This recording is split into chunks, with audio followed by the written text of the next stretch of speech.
let's see what's happening in Ohio. Residents have been ordered to evacuate. They said, "We order you to leave. This is a matter of life and death."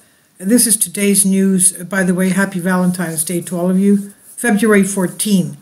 Let's try to see what's happening in East Palestine region of Ohio after the derailment of a train with an unusual load, explosions, and even more unusual initiative by the local authorities. In the immediate aftermath of the Norfolk Southern train derailment near East Palestine, Ohio, February 3rd, the scattered train cars and ensuing fire were not the primary concern. It was the fact that 20 of the 50 cars that derailed, the entire train was 150 cars long, were carrying toxic chemicals. Some of these toxic chemicals were later deliberately spilled and burned to avoid the possibility of more catastrophic explosion. After the train derailment in Ohio, officials evacuated the area under the threat of possible air and water contamination, especially if the fire led to an even bigger explosion. To prevent the risk of an explosion, the chemicals in 5 of the wagons were deliberately released into a ditch and burned, Newsweek reports. The burning released toxic gases into the air and into the water horizon. Residents near the scene were ordered to evacuate. Governor DeWine said residents should evacuate the area due to the risk of death or serious injury. DeWine said in a news conference, "We order you to leave. This is a matter of life and death. Anyone remaining in the immediate area faces a serious risk of death if they inhale the fumes," he said. Police officers and others knocked on doors Sunday night, telling people to leave, and returned to the same neighborhoods Monday, DeWine said. Authorities believe that most, if not all, of those who were told to have to leave have left. Norfolk Southern Railway's Scott Deutsch said the controlled release during the day would allow the fumes to disperse more quickly and prevented the cars from exploding and sending shrapnel and other debris into the neighborhood, Deutsch said. He said, "We can't control where this goes." He estimated the process would take between 1 and 3 hours. The site is very close to the state border, and the evacuation area extends into Pennsylvania.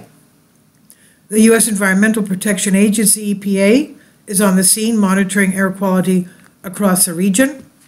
According to the EPA, 4 major toxic chemicals from the Ohio train derailment have already contaminated either the air, soil, or water at the crash site. And they include these.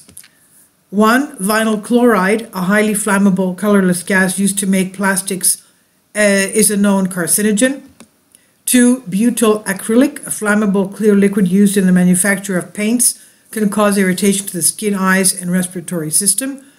3, ethyl hexyl acrylate, a colorless liquid used in the manufacture of paints and plastics, can produce hazardous vapors under heat.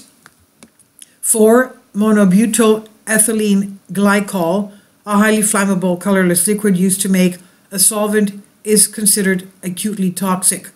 Additional materials involved in the fire were petrochemicals and semolina.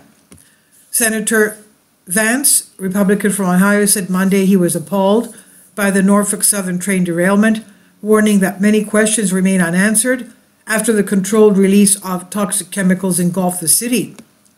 About 50 wagons, including many carrying vinyl chloride, were derailed on the evening of February 3rd due to a broken axle. 3 days after the derailment, authorities decided to burn off the toxic gases to avoid an explosion, sending hydrogen chloride and phosgene, a toxic chemical used as a weapon in World War I, into the air. The Environmental Protection Agency, EPA, said testing has not identified any level of community concern attributable to the incident at this time, but Vance said he has received alarming reports from people on the ground about environmental impacts. He said, "I have heard disturbing anecdotes about polluted waterways and effects on wildlife. I encourage anyone with credible reports of environmental damage to contact my office," Vance said on Monday. "This is a complex environmental disaster with impacts that may be difficult to assess in the short term. Long-term study will be imperative," he said.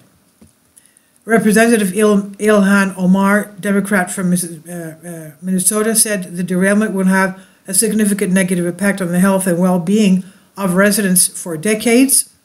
And she said we need a congressional investigation and immediate action by the Minister of Transport to address this tragedy, Omar wrote on Monday. Amanda Keeger, co-executive director of River Valley Organization, a local advocacy group, said she has heard from dozens of residents concerned about the safety of residential wells. Some were reluctant to return home, he said, but could not afford to stay in hotels. Governor DeWine said it was understandable that some people would want to test inside their homes before returning. He said such tests would be available.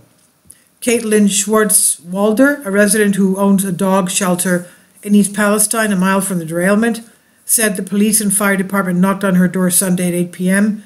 to tell her to evacuate, and she said she worked until 5:30 to hire a transport company and loaded 30 dogs to take them to a private home 15 miles away.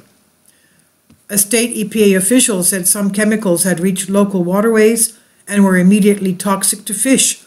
He said local drinking water has not been affected and there will be continued monitoring, including of the Ohio River, which provides drinking water to many communities downriver. The cars involved were carrying flammable liquids, butyl acrylate, and benzene residue from previous shipments, the official said. 5 carried vinyl chloride, which is used to make hard plastic polyvinyl chloride resin in plastic products and is associated with an increased risk of liver cancer and other cancers, according to the federal government's National Cancer Institute. Officials stressed late Saturday that they had not confirmed a release of vinyl chloride other than pressure release devices operated as designed. Short-term exposure to low levels of substances associated with the derailment does not pose a long-term health risk to residents, according to a frequently asked questions post on the village's Facebook page. Vinyl chloride and benzene can cause cancer in people exposed in the workplace to high concentrations over many years.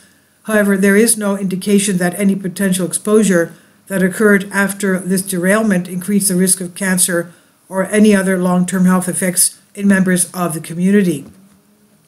And this I've translated from a Greek article. Please leave your comments and thank you for your support. Kindly support my Patreon account.